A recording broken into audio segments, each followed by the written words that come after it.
Cheers folks and welcome to my channel. It has begun, season 6 has started, and it was only 1 week of off season, and as the season is always very intense, I decided to chill a bit and relax a bit during off season. That's why I didn't upload any video of the wars, and anyways they're not as spectacular. But now the season is already back, and our season started with a really big opponent. First war this season, KenOB Jedi Knights, and for all of you who remember, they have ranked number 2 last season. We were number 3 last season, so the number 3 against the number 2, and I can already tell you now it was a very, very, very close war. Also, what happened in the off season is that I ranked 5 my Corvus Glaive. So now I'm a bit more flexible with the path, and already now during this war, he had the first showing.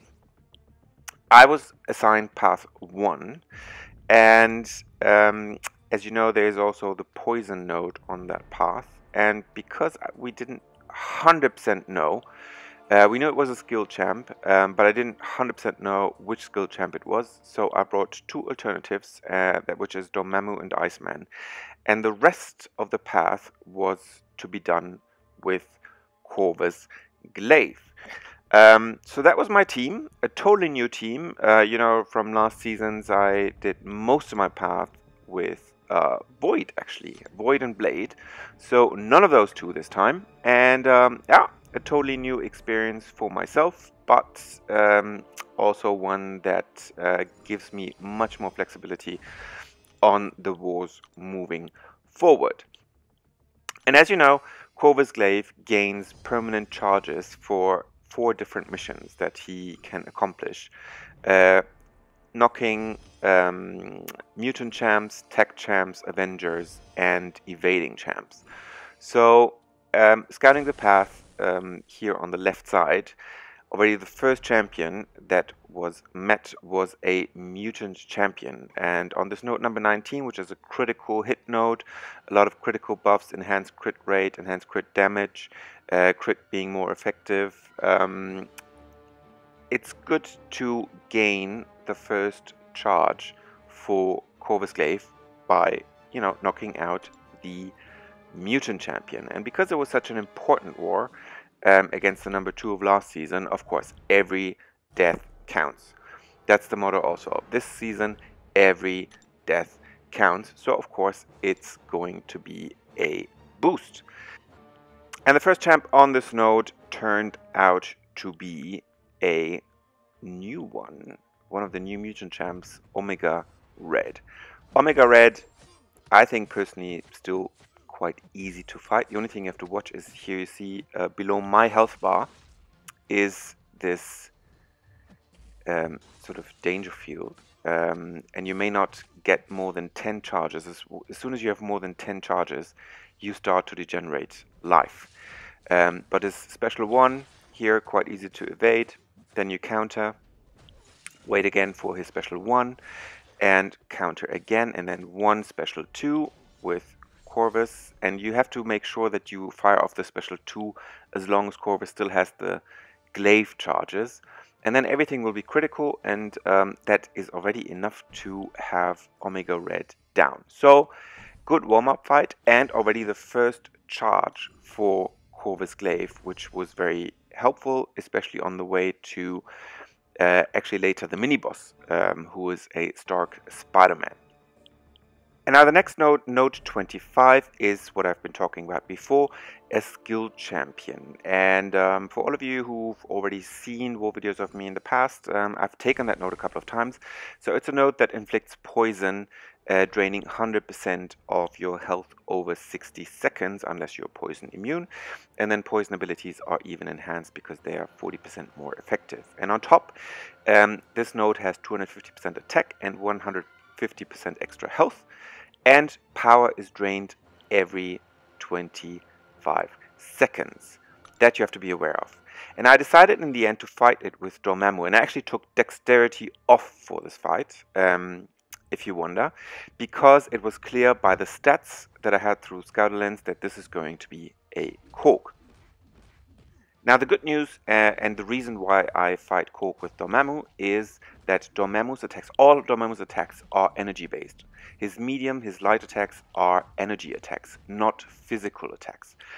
And that's important against Korg because if you know what makes Korg so dangerous, is partly that he reflects damage, but only of attacks that are physical damage based, not energy attacks. And he does that to any medium attack, any heavy attack, any special attack. So if your medium attacks, heavy attacks, and special attacks are energy based, and that's the case for Magneto, and that's the case for Dormammu, you can attack him very, very normally without having to fear any damage getting back.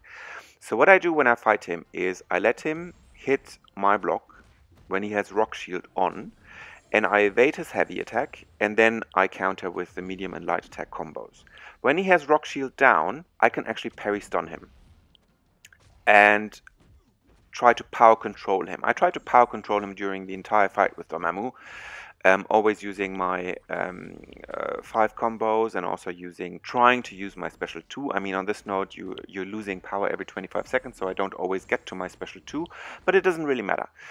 And the other important thing is that Korg gets unstoppable when you evade with dexterity, which is why I took dexterity off, or when you hit his block, which is why I don't hit his block. I don't hit his block when he has his Meek right in front of him. Then he also, like right now, then he also gains those unblockable, unstoppable charges. And that's what you have to absolutely, absolutely prevent, that he gets unblockable, unstoppable, then he gets really dangerous. And then you can just fight him, rinse, repeat. And that was a rank 5 Korg, and with Dormammu, a 6-star Dormammu, really perfect matchup. Because you really don't have to worry about using your medium attacks, using your special attacks. You can just fight him as you would fight any other champion. And that's just making it so much easier. So, that was my rank 5 Korg, my first rank 5 Korg that I took down. And who would have thought with a 6-star Dormammu? That was really nice. And then I was continuing on the upper path. And as you can see, there was then as the next there was a tech champion, and for this I put dexterity back on. And as I said before, a tech champion also gives another mission to Corvus Glaive and his charges. So Corvus now, because I knocked Omega Red, already has 1 charge, as you can see here. And if I win against the tech champ, he gets another one. And this node here, 46, is a power gain node, so increases power gain by 100%, 175% extra attack and health, and also got Optimist and Outlast, so at the last 25% of the fight, the opponent gets armor up and health lifesteal, I think. And it's a Red Skull, a 6-star Red Skull. And as you can see, with 1 charge already, Corvus does a lot of damage. Overall, this was, how many hits was it? It was 12 hits. 12 hits against a 6-star Red Skull. And that was only 1 charge that I had. So now I have 2 with Corvus Glaive, down really fast. I didn't really have to worry about his power gain or anything. I mean, Corvus is just incredible. If you have Corvus with some charges plus the boosts, you just get them down really, really quickly. And then the next node was a special 1, or is a special 1 node, means enhanced special 1, which is unblockable, 30% more damage, and then also a tendency to get or to fire off special 1. And if you get hit by the special attack, it also power drains you. And again, also this champion has plus 175% attack and health. And another tech champion. So now I already have 2 persistent charges with Corvus Glaive, meaning that you see now on a medium attack it does 8,000 damage. And here I made one mistake. I actually wanted to hit him 1 time less, so he doesn't get to his special 1. Fortunately for me, he didn't actually fire off a special one, because then it was just two more punches and then he was down. So the best way to fight would have actually been to not let him get to his special attack 1 just below, and then continue on with like two more hits and get him down. And then it was already time for the mini-boss. And the mini-boss, as I said before, was a Stark Spider-Man. And the mini-bosses always have plus 500% health and plus 200% attack. And this node is a special attack 2 node, which is, again, plus 30%, plus 20% damage and cannot be blocked. And has a high tendency to actually fire off special 2. And also here, a power gain node. So you have to watch out a bit. Gets quite easily to his special 2. And that one is unblockable, and also is increased damage. So again, also for this one, and this is the only thing that is a bit bad about path 1, is you basically have to boost 3 times. It's taking a lot of boosts. But by now I already had 2 Corvus Glaive charges, meaning that the damage output is just immense.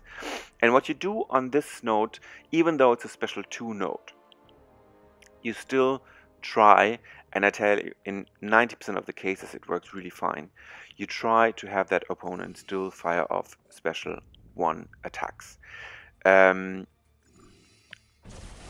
mean, most of the champions placed on this node are champions that have difficult to evade special 2s, like Hood, like Morningstar. Sometimes you see an Ultron there, and sometimes also an evade champion like Stark Spider-Man. Still, all of them, you can get all of them to fire off their special 1 with a little bit of patience. Now, what I do against Stark Spider-Man, I only hit him with a 4 combo. I don't hit him with a 5. I don't hit the 5th medium or the 2nd medium hit, because then if he evades that one, then he immediately counters, and then I have no chance whatsoever to get away. After a 4 combo, I always get the chance to get away. And as you can see here, he does fire off his special 1s. I mean, he actually does fire off his special 1s rather easily. Can also be that it takes a bit longer, but still, as I said, you can always get them to fire off the special 1s. And already now, I was at the special 1 as a special 2, and I actually managed to get him down before running out of my persistent charges. So, with Corvus, that's just really, really great. You can get them down within 20 hits. And if in the meantime you just manage to evade that special 1, that's the only thing that, again, is important on that node. Then you get to your special 2, you fire off your special 2, and then the fight is basically over. So that was my path, actually. That was my path, including the mini-boss. And it was a very successful path for me. Unfortunately, the war was not quite as successful. We actually lost this war by 1 death. That was very, very unfortunate. We had 1 death too many. If we had 1 death less, we would have actually won this war. It was really, really close. It was a really tight war. But congratulations to KenOB. They did a fantastic war.